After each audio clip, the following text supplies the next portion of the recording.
vamos a estar viendo la introducción, ahorita en un momento, el punto 1 que se llama inspiración, el punto 2 que dice por qué creemos que la Biblia fue inspirada por Dios, luego una conclusión y finalmente un resumen. Vamos primero a la introducción. Ahí en su clase dice, creemos que toda la Biblia, desde Génesis 1:1 hasta Apocalipsis 22:21, fue inspirada en una forma verbal y plenaria. Esto significa que el Espíritu Santo guió al escritor bíblico a escribir lo revelado por Dios sin dejarlo incurrir en error alguno. Creemos que la Biblia es la palabra infalible de Dios, es decir, que no hay error, no hay omisión, no hay nada más, no hay nada menos, tiene lo que Dios tiene que decirnos. ¿Cómo se llegó a ese punto? ¿Cómo es posible que seres humanos tan propensos al error tuvieran parte en el libro de Dios? Propensos al error tuvieran parte en el libro de Dios. Entonces hoy vamos a ver primero la parte número 1. El punto número 1 habla sobre la inspiración. Ahora, la inspiración, dice ahí la clase, proviene de la palabra griega theoponestus. Theoponestus. Y que literalmente significa exhalado por Dios, dado por Dios. Esto nos indica que el Espíritu Santo impulsó a los autores, inspirándolos y guiándolos mientras escribían en sus propias palabras lo que Dios quería que dijeran, ¿verdad? La Biblia dice lo que Dios tiene que decirnos a nosotros. He escuchado a algunos que dicen que es el manual de operación del humano, pero tiene mucho más que eso. La Biblia es un documento activo. Un manual uno lo lee y pierde actualización y hay que actualizar el manual. No, la Biblia es un documento activo, vivo, porque Dios te habla a través de la Biblia. Bien, segunda de Timoteo 3:16, pueden buscarlo, yo los voy leyendo, el versículo, dice, segunda de Timoteo 3:16, dice, toda la escritura es inspirada por Dios y útil para enseñar, para redarguir, para corregir, para instruir en justicia. Aquí nos dice que toda la escritura es inspirada por Dios. Ahora, cuando nos hace referencia a toda la escritura, es toda la escritura, desde Génesis hasta Apocalipsis. Algunas personas que dicen que cuando se hace referencia a toda la escritura es solamente, en el momento que se escribió, solamente hacía referencia al Antiguo Testamento porque era lo que estaba escrito en papiros y demás. No, es toda la escritura, también incluyendo el Nuevo Testamento. Eso lo podemos ver en 2 de Pedro 3:15 al 16. Hace una referencia clara de que toda la escritura es Antiguo y Nuevo Testamento. 2 de Pedro 3:15-16 dice, y tened por entendido que la paciencia de nuestro Señor es para salvación, como también nuestro amado hermano Pablo, según la sabiduría que le ha sido dada, os ha escrito. O sea, está hablando de los escritos de Pablo, del Nuevo Testamento, gran parte del Nuevo Testamento. Casi en todas sus epístolas, sigo en el versículo 16, hablando en ellas de estas cosas, entre las cuales hay algunas difíciles de entender, las cuales los indoctos e inconstantes tuercen, como también las otras escrituras para su propia perdición. Por supuesto que aquí está haciendo referencia al Antiguo Testamento también. Entonces está tratando al Nuevo Testamento como las escrituras. Dice ahí, como también a las otras escrituras. Entonces está haciendo referencia de que el Nuevo Testamento es también parte del canon bíblico de las escrituras. Entonces, las escrituras a las que se refiere el 2 de Timoteo 3:16, toda la escritura es Nuevo, Antiguo y Nuevo Testamento. Ahora, ellos se complementan. También vamos a ver que la Biblia nos dice que el Antiguo y el Nuevo Testamento se complementan. Primera de Pedro 1:10 al 12. Primera de Pedro 1:10 al 12. Ahí me dice,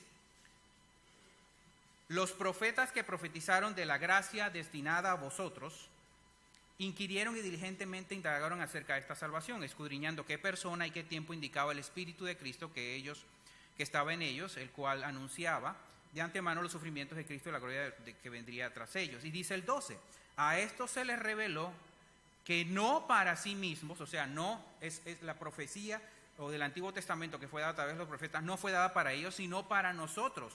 Administraban las cosas que ahora, durante el Nuevo Testamento, os son anunciadas por los que han predicado el Evangelio por el Espíritu Santo enviado del cielo. Cosas en las cuales anhelan mirar los ángeles. Entonces me está diciendo ahí que el Antiguo Testamento es explicado en el Nuevo y también el Nuevo Testamento es explicado en el Antiguo Testamento. Entonces se complementan el uno al otro. Hay pasajes bíblicos del Antiguo Testamento que se explican en el Nuevo y se entienden en el Nuevo.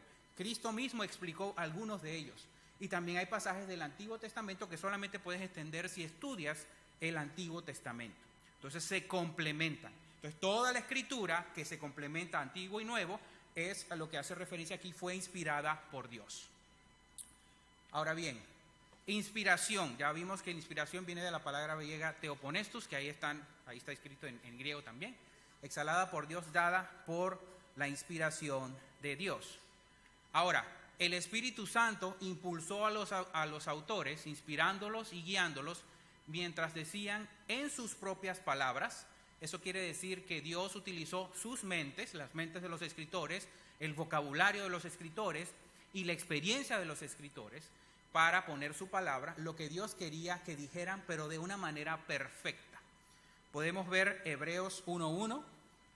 Hebreos 1.1. Sí, Hebreos 1.1 dice: Dios, habiendo hablado muchas veces y de muchas maneras en otro tiempo a los padres por los profetas, ¿verdad?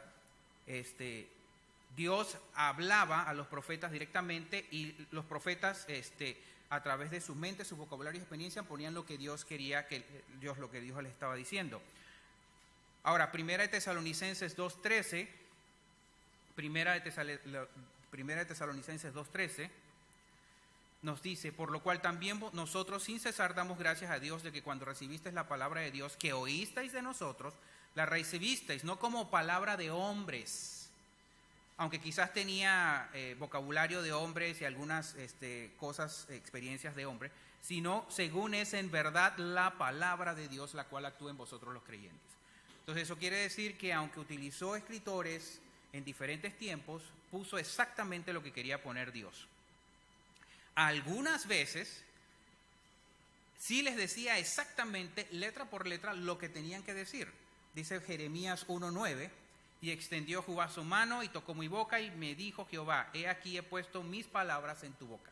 Pues algunas veces sí decía exactamente, pero la inspiración también utilizaba parte de las palabras, mentes, vocabularios y experiencias de los escritores, pero de una manera perfecta. Bien, vamos entonces a ver cómo funciona, cómo se prueba esto de la inspiración. Primero, sus escritores fueron inspirados por Dios. Alguien que me busque por favor Segunda de Pedro 1.21 y se ponga de pie y me lo lea por favor en voz alta. Segunda de Pedro 1.21. Sí, hermano.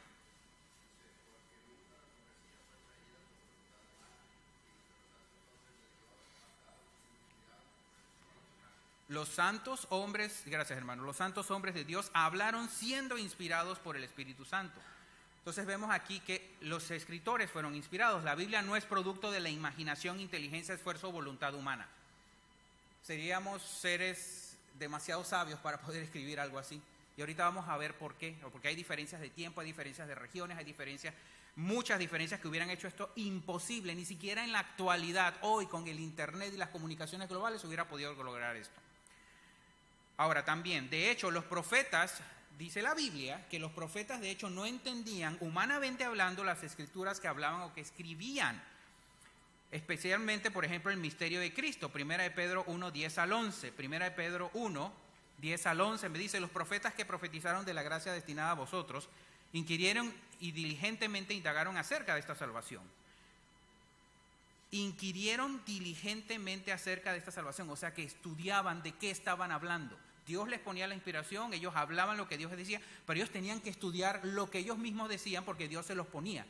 Y decía: inquirieron diligentemente, escudriñando qué persona y qué tiempo indicaba el Espíritu de Cristo que estaba en ellos, el cual anunciaba de antemano los sufrimientos de Cristo y las glorias que vendrían tras ellos.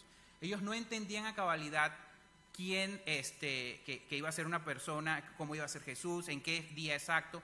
Ellos también inquirían, eso quiere decir que ellos también tenían que estudiar las propias cosas que estaban diciendo a través de la inspiración de Dios. Entonces no pudo haber sido creación o inspiración humana. Ahora, no solamente los escritores fueron inspirados, sino que las palabras fueron inspiradas, cada una de las palabras. Segunda de Pedro 3.2, alguien que me lo pueda leer por favor. Yo por mientras les voy a leer Judas 17. Alguien que busque Segunda de Pedro 3.2 y lo tenga listo. Dice: Judas 17, sí, hermana.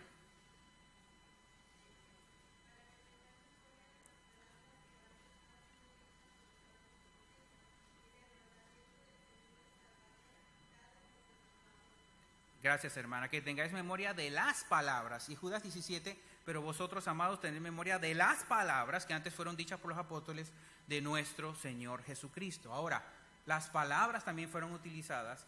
Les dije que el lenguaje también fue utilizado, el lenguaje de las personas que lo escribían. Sabemos que el Nuevo Testamento fue escrito en griego, ¿verdad? Entonces, ese fue un lenguaje que posiblemente es lo que creo yo, fue escogido porque tenía palabras específicas para términos muy importantes que se definían en el Nuevo Testamento. El Nuevo Testamento habla mucho de el amor, ¿verdad?, que Dios tiene para con nosotros. Uno de los principales versículos: de tal manera amó Dios al mundo. El griego tiene palabras específicas para el amor. Nosotros decimos te amo, te quiero, y ya con eso cubrimos muchas cosas. Es más, hay un eslogan por ahí de inclusión, que es la nueva tendencia y la nueva moda, que dice el amor es amor. Ahí están confundiendo amor eros con amor ágape y amor inclusive filio. Lo están confundiendo todo porque utilizan una sola palabra. El español no tiene muchas palabras para describir el amor. Peor es en inglés. En inglés tú dices I love cake, amo el pastel, y I love you, y te amo a ti, y es la misma palabra. Entonces, ni el inglés ni el español tienen suficientes palabras para describir el amor. El griego sí lo tiene. Por ejemplo, el amor eros es el amor sensual, erótico y romántico reservado en el matrimonio. El amor estorge es el amor de familia, entre padres e hijos, entre hermanos. Por ejemplo, el de Marta y María por su hermano Lázaro. Hay otra palabra que se llama fileo, que es el amor de la amistad entre hermanos, especialmente hermanos en Cristo. Respeto, cuidado y compasión. Podemos encontrar ahí ejemplos en Juan 13:35 y Romanos 12:10. Y finalmente está el amor ágape, que es el amor sublime. Es el amor, es el mayor de los 4 amores, es el amor de Dios, perfecto, inmesurable, perfecto, incondicional, sacrificial y puro. Juan 3:16, de tal manera amó Dios al mundo. Esa palabra de amor ahí no es ni fileo, ni eros, ni estorge, es ágape. Entonces, posiblemente, muy posiblemente, Dios escogió el griego porque tenía, entre otras definiciones, palabras específicas para decir específicamente de qué tipo de amor estaba hablando. Y vamos a ver un ejemplo. Este es el pasaje cuando Cristo le pregunta 3 veces a Pedro: Pedro, ¿me amas? Las primeras 2 veces que Jesús le pregunta están ahí en verde. Pedro, ¿me amas? Y Pedro respondió, sí, Señor, tú sabes que te amo. Hay una cosa muy importante aquí. Las primeras 2 veces que Jesús le pregunta, Pedro, ¿me amas?, lo hace con amor ágape, amor sacrificial, sublime. Pero Pedro le responde, sí te amo, pero le responde en amor fileo. Es como decir, oye, tú me amas con todo tu corazón y no importa lo que pase. Pedro le respondía, tú sabes que yo te admiro y te quiero, Señor Jesucristo. Es una manera de decir, no tan alto el amor que te tengo, pero sí te tengo amor, pero no del que me estás pidiendo.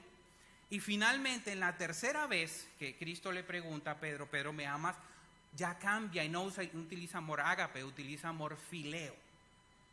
Entonces, bueno, ya Jesucristo le dice, bueno, ya no me amas ágape, me amas fileo. Y Pedro le dice, bueno, se entristeció y le dijo, tú lo sabes todo, tú sabes que te amo con amor fileo. Jesús le dijo, apacienta mis ovejas. Entonces, esto solamente se puede entender con el griego. Si lo hubieran escrito originalmente en español o en inglés, no hubiéramos entendido este pasaje correctamente. Y básicamente Jesucristo estaba forzando a Pedro a que se diera cuenta que el amor que él tenía no era ágape, sino simplemente un amor fileo, lo que él quería expresar. He ahí entonces la importancia de las palabras. Bien, entonces no solamente las palabras fueron inspiradas, sino que las letras fueron inspiradas por Dios. Las letras fueron inspiradas por Dios. Gálatas 3:16 nos dice, ahora bien, a Abraham fueron hechas las promesas y su simiente, no dice y a las simientes, con una S de más, una letra de más, como si hablase de muchos, sino como de uno, y a tu simiente, la cual es Cristo.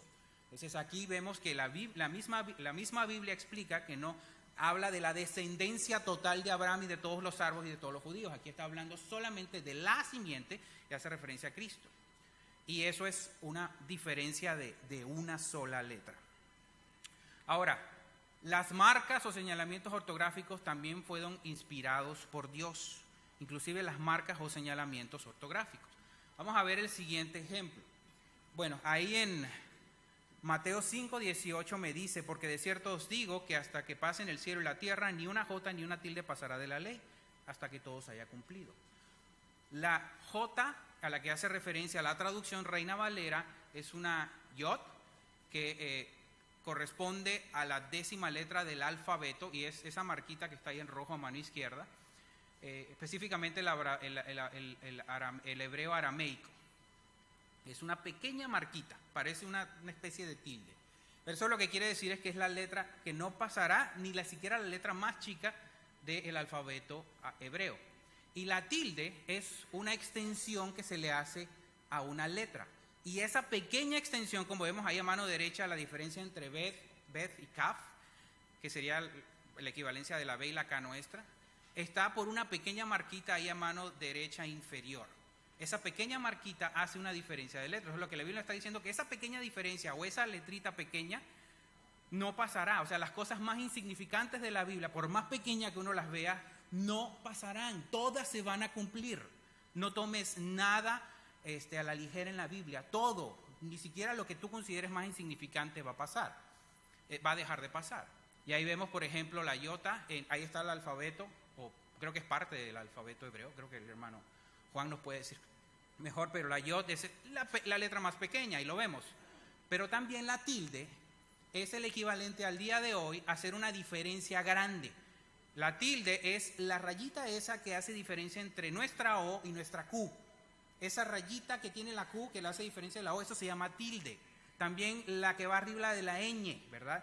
La diferencia entre N y ñ, hay una tilde arriba y hace una diferencia muy grande en palabras, ¿verdad? Por ejemplo, es el equivalente a decir hoy, el té gusta mucho, ¿verdad? El té que tomamos, el té calientito, de té verde, té de manzanilla, el té gusta mucho. Si yo cambio esa pequeña tilde y la pongo el te gusta mucho, es exactamente lo mismo, pero son dos significados totalmente diferentes. En el primero estamos hablando que el té que tomamos, el té verde, es muy gustado, y en el segundo está diciendo que él, esa persona o ese varón, te gusta mucho. O sea, está probablemente diciendo una dama, ¿verdad? Entonces, un cambio de una tilde puede hacer una diferencia muy grande en el significado de lo que estás tratando de decir. Y de eso es lo que está diciendo la Biblia. Y por eso ahora vamos a ver que se tomaron cuidados muy específicos para escribir la Biblia. Se tomaron cuidados muy específicos. Vamos al punto 2. ¿Por qué creemos que la Biblia fue inspirada por Dios? Vamos a ver entonces 5 puntos de por qué creemos que la Biblia fue inspirada por Dios. El primero, por la condición pecaminosa del hombre. En Efesios 4:18, alguien que me lo pueda leer, por favor. Efesios 4:18. ¿Sí?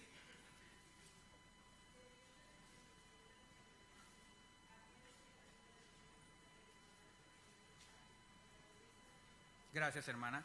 El hombre, según Efesios 4:18, tiene el entendimiento entenebrecido. O sea, él no puede entender las cosas que entiende Dios, ¿verdad? Tenemos entendimiento limitado y a veces nublado, ¿verdad? No alcanzamos a entender completamente. Dice también ese versículo que el hombre es ignorante y aparte tiene dureza de corazón. En 1 Corintios 2:14 me dice que el hombre natural no percibe las cosas que son del Espíritu porque para él son locura y no las puede entender porque se han de discernir espiritualmente. Entonces, además de eso, el hombre natural no puede percibir las cosas del Espíritu, no las puede entender, no las puede discernir. Y también en Romanos 3:4 me dice: de ninguna manera antes bien sea Dios veraz y todo hombre mentiroso, como está escrito, para que seas justificado en tus palabras y venzas cuando fueres juzgado. Entonces, el hombre pecador y mentiroso no puede haber escrito la Biblia por sí solo. Entonces, aparte de no entender, de ser ignorante, de tener dureza de corazón, no percibir las cosas del Espíritu y no discernirlas espiritualmente, y aparte mentiroso, o sea, ¿cómo pudo haber escrito una persona con tantas deficiencias, un ser con tantas deficiencias, haber escrito un libro tan sagrado y tan elocuente y tan perfecto como la Biblia? Imposible, ¿verdad? La conclusión de esa primera parte es que la condición pecaminosa del hombre prueba que la Biblia es palabra de Dios. o más bien la imperfección que existe en el hombre y el pecado que existe en el hombre. Bien, entonces la primera razón es la condición pecaminosa o la condición de pecado del hombre. Segundo punto, también otra prueba de que creemos que la Biblia de que sabemos que la Biblia fue inspirada por Dios es por la armonía de todas sus partes. La armonía de todas sus partes en Salmos 119, 160 dice: la suma de tu palabra es verdad.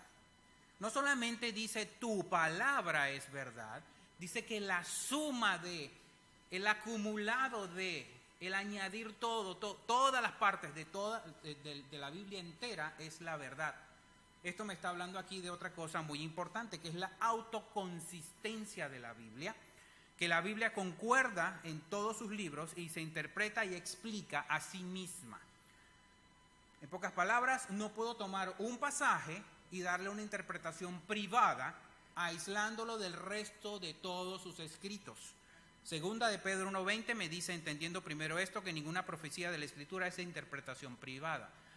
No solamente me está diciendo que la interpretación no es privada de una persona, o sea, lo que yo opino de la Biblia puede ser diferente a lo que mi hermano opina de la Biblia. No, es una misma interpretación. No solamente me dice eso, sino que me está diciendo que no puedes agarrar un versículo bíblico y privarlo, o sea, quitarle de todo el contexto de la Biblia y hacer una doctrina de eso.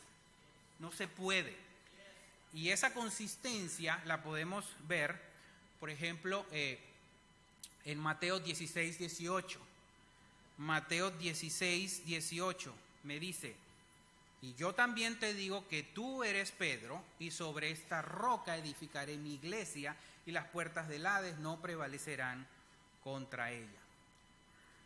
La primera vez que se menciona la palabra Pedro, y yo también te digo que tú eres Pedro, está hablando de una palabra en griego que se llama Petros, que quiere decir una roca.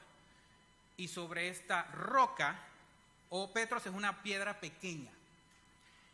Y la segunda vez que dice, y sobre esta roca, esa roca es una roca fundacional. Es básicamente la fundación que se utiliza para hacer una casa, o el cimiento de una casa, para que la casa no se mueva. Es una roca que sirve de base para de ahí construir. Está utilizando dos términos muy diferentes.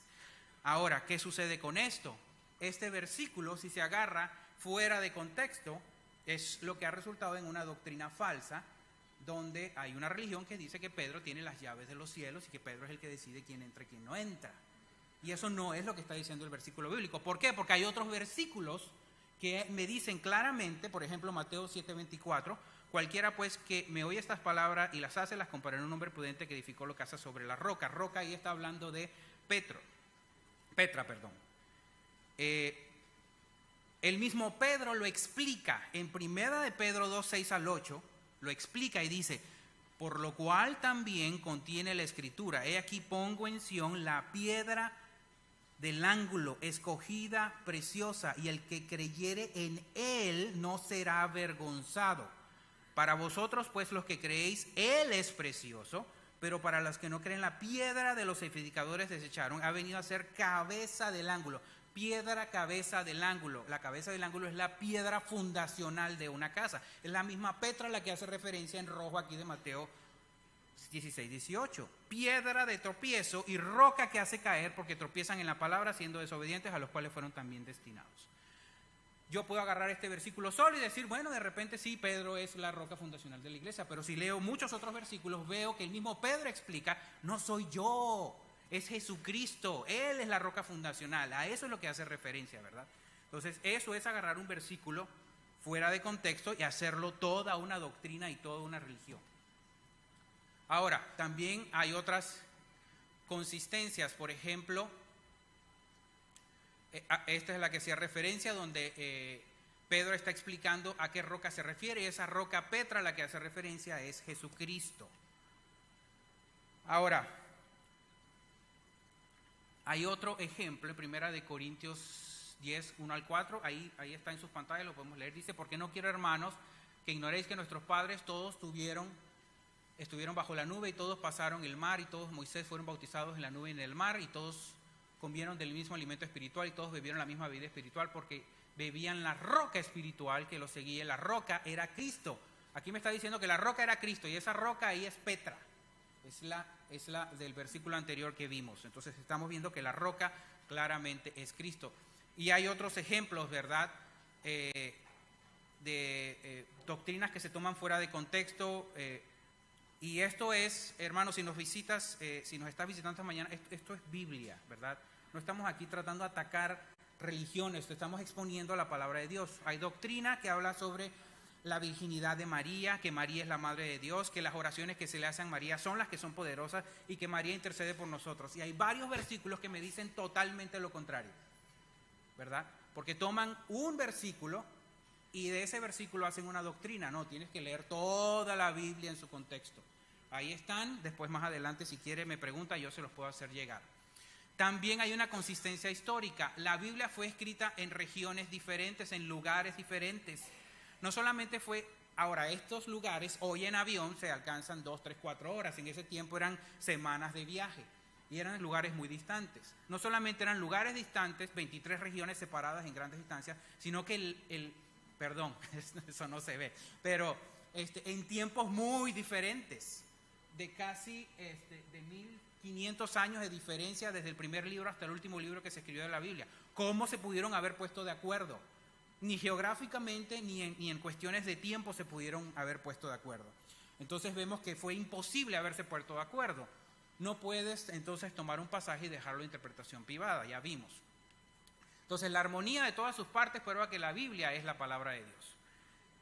Cristo y los apóstoles declararon que la Biblia también es inspirada, da testimonio de Cristo. Ahí lo podemos ver en Juan 5:39, Lucas 24:27, ¿verdad? Cristo mismo hizo referencias al Antiguo Testamento. Habló sobre la creación, Marcos 16. Cristo mismo habló sobre Abel, el primer profeta martirizado. Cristo mismo habló sobre el diluvio en los días de Noé. También Cristo mismo explicó la destrucción de Sodoma y Gomorra. Habló del matrimonio entre hombre y mujer, sobre la serpiente levantada en el desierto, sobre el maná caído del cielo, sobre Jonás en el vientre del pez, los milagros de Elías y Eliseo. Y también citó Jesucristo mismo a Adán, Abel, Noé, Abraham, Lot, Moisés, Elías, Eliseo, David, Salomón, Jeremías, Daniel y Jonás. Entonces vemos que Jesucristo mismo estaba hablando del Antiguo Testamento y hacía citas del Antiguo Testamento y también hacía citas del Antiguo Testamento que hablaban sobre él mismo, sobre Jesucristo mismo. Y también Pablo y los apóstoles hicieron lo mismo. Las referencias de Cristo y apóstoles del Antiguo Testamento prueba que la Biblia, toda en su conjunto, Antiguo y Nuevo Testamento, es la palabra de Dios. Sus profecías han sido cumplidas al pie de la letra también. Dice la palabra profética más segura, según 2 de Pedro 1, 19 y 20. O sea que se cumple al pie de la letra lo que tiene que decir la Biblia. Ahora, profecía, según el diccionario, es un don sobrenatural que consiste en conocer por inspiración divina hoy las cosas distantes o futuras de mañana. Es yo poder decirte hoy lo que va a suceder mañana, y eso es muy importante también para la Biblia, porque si yo te puedo decir hoy lo que va a suceder mañana, quiere decir que debo ser sobrenatural, o sea, lo que yo sé debe haber sido dado por Dios. Lo que dice la Biblia solamente pudo haber sido dado por Dios. Y hay muchas profecías que se han ido cumpliendo y otras que se van a seguir cumpliendo. Por ejemplo, el hecho de que Israel exista el día de hoy fue una profecía dada y es una profecía que todavía se sigue cumpliendo. También otros imperios y naciones. Por ejemplo, aquí tenemos un cuadro donde vemos las profecías que Daniel dio sobre Babilonia, Mesopotamia, Grecia, Roma y quizás algo hacia futuro que todavía no estamos ciertos si van a ser alguna especie de Naciones Unidas o qué. Pero él habló sobre, antes que sucedieran imperios que todavía no habían acontecido. Y eso está en el canon bíblico, en el libro de Daniel. Él lo predijo y eso sucedió. Todos esos imperios se dieron. También profecía sobre Jesús. Aquí podemos dar 3 clases seguidas sobre profecía de Jesús. Hay simplemente demasiada prueba en el Antiguo Testamento de la existencia de Jesús y lo que Él iba a hacer por nosotros. El fin de los tiempos, también Apocalipsis habla bastante sobre eso. La preservación de la palabra de Dios. También es el hecho de que la palabra de Dios hoy en día exista, Según Salmo 119, 89, para siempre, oh Jehová, permanece tu palabra en los cielos. Es uno de los pocos libros que se ha mantenido intacto a lo largo del tiempo, y vaya que ha sido un libro atacado. La permanencia de la iglesia también, el hecho de que la iglesia hoy en día exista. Han habido religiones y han habido cosas que han desaparecido, la iglesia no ha desaparecido. Y también, si nos aferramos a la definición de profecía, que es un don sobrenatural, que consiste en conocer por inspiración divina las cosas distantes o futuras, yo me atrevería a decir que también los descubrimientos científicos recientes de la actualidad, que fueron predichos hace miles de años atrás, cumplen la definición de una profecía. Te está diciendo que algo va a suceder en el futuro. Por ejemplo, te define que la Tierra es una esfera y tiene un núcleo. Eso se descubrió en el año de 1936, pero la Biblia te lo dice desde Isaías 40:22 o Mateo 12:40, porque como estuvo Jonás en el vientre del gran pez en 3 días y 3 noches, así estará el Hijo del Hombre en el vientre del pez, así estará el Hijo del Hombre en el corazón de la tierra. Eso que la Biblia definió como corazón de la tierra, hoy sabemos por el descubrimiento de esta señora que se llama Ingle Lehmann, se llama el núcleo de la tierra. Así como un durazno tiene un corazón, un núcleo, es la misma palabra, la palabra se llama kuk y lo define como un círculo o esfera. También la Tierra, sabemos hoy que la Tierra es un planeta y flota en el espacio. Eso fue descubierto por Nicolás Copérnico y Galileo Galilei. La Biblia te dice en Job 26:7, escrito poco más de 1000 años atrás, dice: Él extiende el norte sobre el vacío y cuelga la tierra sobre la nada. Eso es un planeta flotando en el universo, ¿verdad? En la nada. Y sabemos que en el espacio no hay nada, no hay aire, no hay nitrógeno, no hay absolutamente nada. Por eso dice que la cuelga sobre la nada. En el espacio no hay nada, no hay oxígeno, no hay nada. También las estrellas parecen incontables y no hay dos iguales. Nuevos descubrimientos científicos con telescopios superpoderosos. Cada vez que se meten en un agujero que dice ahí no hay nada y se meten y hacen un telescopio más poderoso, encuentran nada menos y nada más que 1.000 millones de estrellas en ese hueco negro. Cada vez es más y más, y la Biblia me dice precisamente eso. Él cuenta el número de las estrellas, a todas las llamas por su nombre, y además dice ahí, como no puede ser contado el ejército de los cielos ni la arena del mar se puede medir. La Biblia me decía que son incontables. También el universo se expande, ¿verdad? El universo, los planetas se van expandiendo, se van separando cada vez uno de otros. La Biblia me dice que Él solo extendió los cielos y anda sobre las olas del mar, en Job 9:8. En Salmo 104:2 dice: el que cubre de luz como de vestidura, que extiende los cielos como una cortina. Cuando uno abre una cortina, se expande la cortina. Eso es una expansión. Y los despliega también. Isaías 42:5, así dice Jehová Dios, creador de los cielos, y el que los despliega. Y también otras como la conservación de la materia, nada se crea ni destruye, solo se transforma. Ahí, por ejemplo, podemos ver que en el primer día Él creó todo, en la creación, en los 6 días de creación Él creó todo, y no hay nada más nuevo. Eclesiastés 1:9, ¿qué es lo que fue? Lo mismo que será, no hay nada nuevo.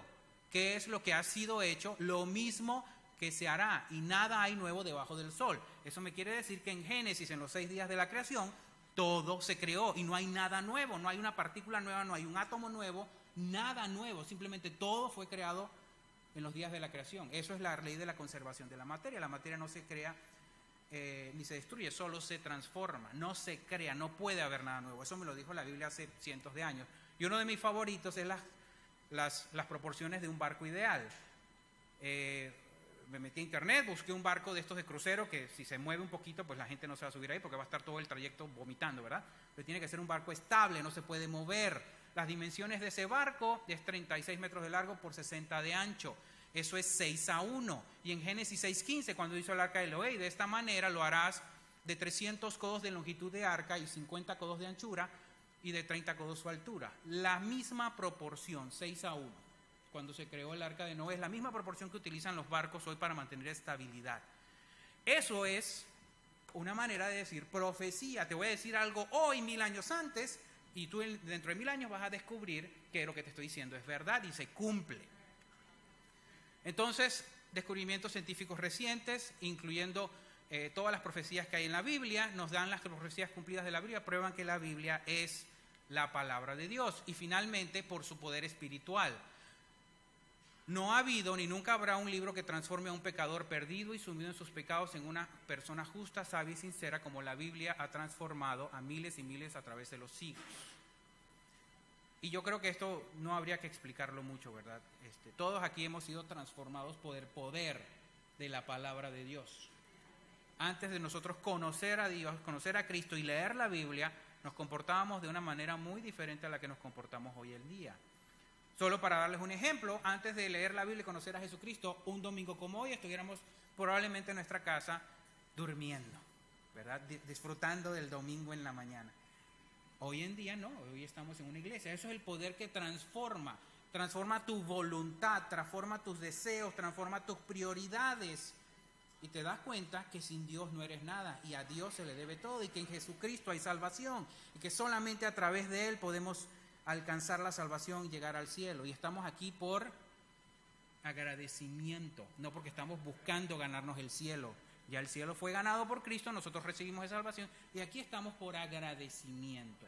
Eso es vivir una vida totalmente diferente porque el poder de la palabra de Dios es el que transforma, ¿verdad? No es el pastor, no es el edificio bonito, es la palabra de Dios. Romanos 1:16 dice, porque no me avergüenzo del evangelio, porque es poder de Dios para salvación en todo aquel que cree, al judío primeramente y también al griego, ¿verdad? Bien, entonces vimos en la clase de hoy que la Biblia fue inspirada por Dios y que la Biblia también fue inspirada por Dios y tiene pruebas. Las pruebas son la condición pecaminosa del hombre, el hombre no lo pudo haber hecho. La armonía de todas sus partes simplemente es una comprobación, autoconsistencia que tiene la Biblia que se comprueba a sí misma. Las referencias de Cristo y sus apóstoles que hablaron de textos del Antiguo Testamento. También las profecías cumplidas en la Biblia prueban que es la palabra de Dios. Y vimos algunas profecías, incluyendo descubrimientos científicos y por su poder espiritual que transforma vidas. La conclusión: toda la Biblia fue inspirada por Dios. Recuerden, toda la Biblia es Antiguo y Nuevo Testamento.